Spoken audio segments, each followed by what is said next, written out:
This is Jen from Thread Honey, and today I'm going to be walking through how to embroider these butterfly jeans. I start by transferring the pattern to my fabric using a peel and stick dissolvable stabilizer. This pattern will wash away with water after we're done stitching. I sell both the pattern and the stabilizer in my shop, and I'll link them below. After transferring the pattern, I'll hoop it up and use 3 strands of embroidery floss to outline the butterfly and butterfly details.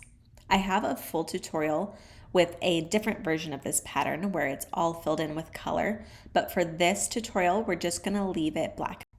That's one thing I really love about embroidery is that you can completely customize the process to you. And after you've downloaded this pattern, you're free to change out the colors, change out the stitch techniques that you use. So with 3 strands, I'm gonna outline it all just using the back stitch.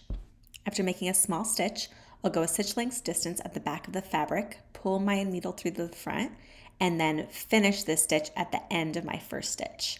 I'll then repeat the process going a stitch length distance in the back, pulling it through to the front, and then bring my needle back at the end of the last stitch. On the antennas, I'm going to do the antenna ends with the satin stitch, going the shortest length of distance, so horizontally along that pattern line.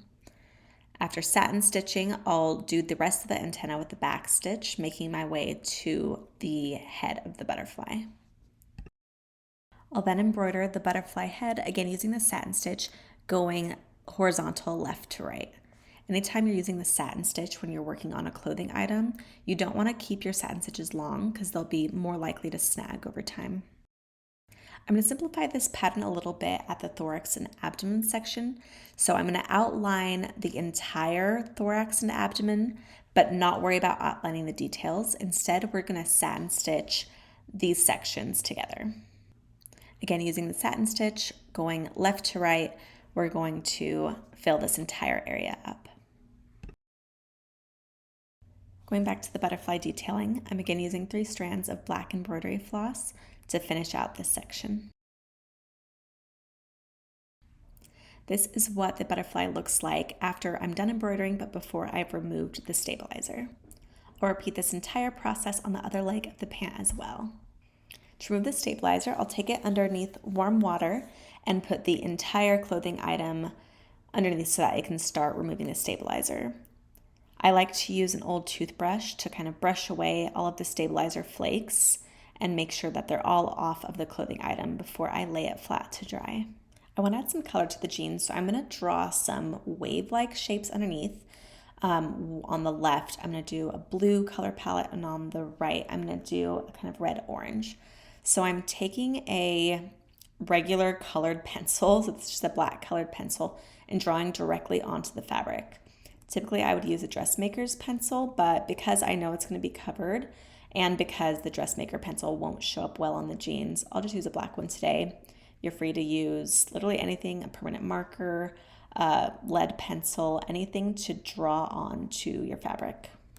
After choosing my embroidery thread colors, which I will put in the notes below, I'm ready to start stitching. On the left side of the pant leg, I'm going to do a reverse chain stitch. So I'm taking my darkest color of blue thread, and first I'll create a super small stitch. After that, I'll go a stitch length distance from the back of the fabric and then pull my needle through to the front.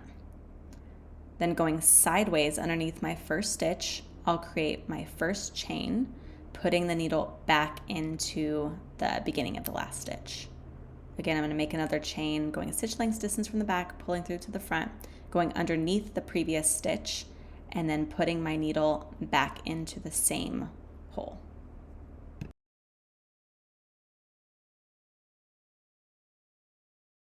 Eventually, I'll move my hoop over to the right to finish that same row of blue, but for now, I'm choosing the next thread color I'm going to use, and then I'm going to make a chain directly underneath the first wave. You go to move your hoop, you don't have to worry about your stitches. They're super durable and will be able to have the hoop stretched over them. I decided to add colors on top of that initial blue just because I liked the way that it looked better. So here you can see I added 2 more colors. There'll be 4 rows total. On the second pant leg, I drove the waves so that they would resemble flames a little bit more than ocean waves. And I'm doing the exact same thing I did with the first pant legs, but with shades of orange and red.